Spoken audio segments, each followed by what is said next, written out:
Class 8 Hindi lesson 1 और भी दूं। यह कविता मैं आपको पढ़ाई, समझाई और इसके शब्दार्थ प्रश्नोत्तर भी करवाई। तो चलिए आज मैं आपको करवाती हूँ इस कविता की एक्सरसाइज। तो देखिए, भाषा की बात। पहला है, निम्नलिखित शब्दों का अर्थ लिखकर अंतर स्पष्ट कीजिए।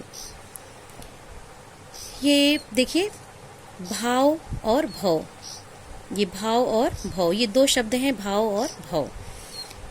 ये शब्द लगते तो कुछ एक ही जैसे हैं, लेकिन सिर्फ मात्रा से इसके अर्थ बदल गए हैं।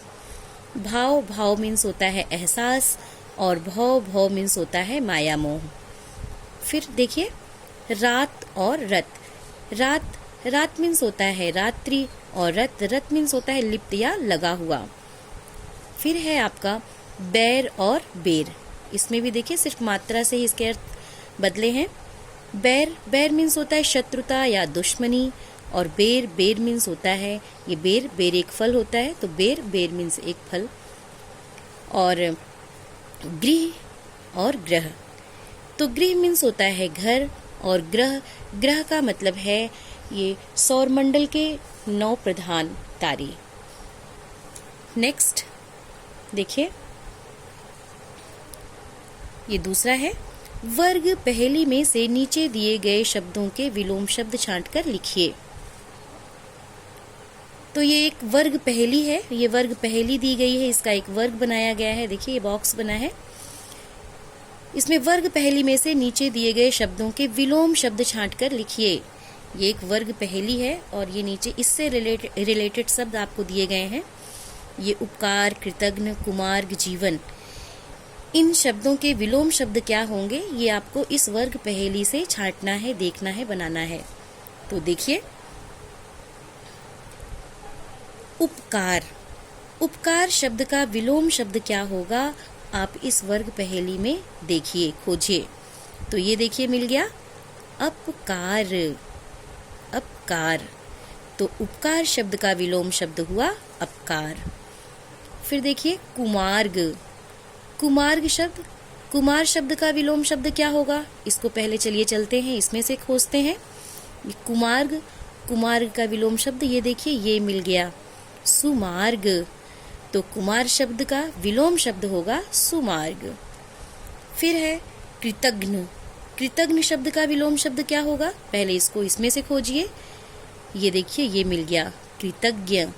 तो कृतज्ञ शब्द का विलोम शब्द हुआ कृतज्ञ। फिर है आपका शब्द जीवन शब्द का विलोम शब्द क्या होगा, चलिए चलते हैं, पहले इसमें से खोजते हैं। ये देखिए, ये मिल गया, मृत्यु। तो जीवन शब्द का विलोम शब्द होगा मृत्यु।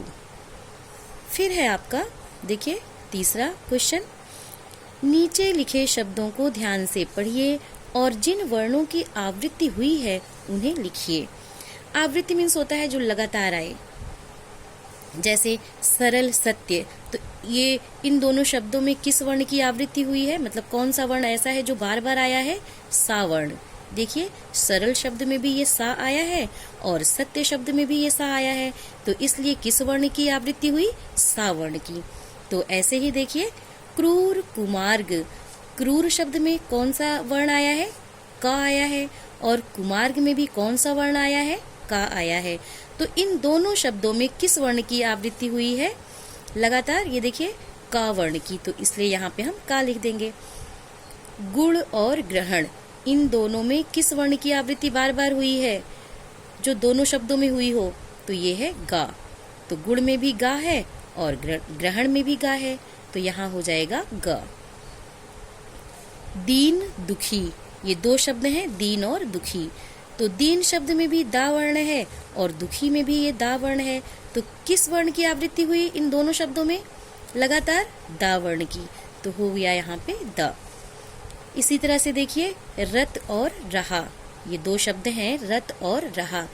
तो रत में भी यहाँ पे ये रा है और रहा में भी ये रा है, तो इन दोनों शब्दों में लगातार किस वर्ण की आवृत्ति हुई, रा की।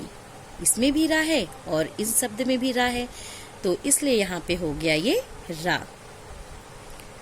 तो ये था आपका आज, बस इतना ही, आगे कल। तो आज आपका होमवर्क है ये पूरी exercise, first, second and third, ये तीनों आप इसको कॉपी में लिखेंगे, आगे कल। Thank you.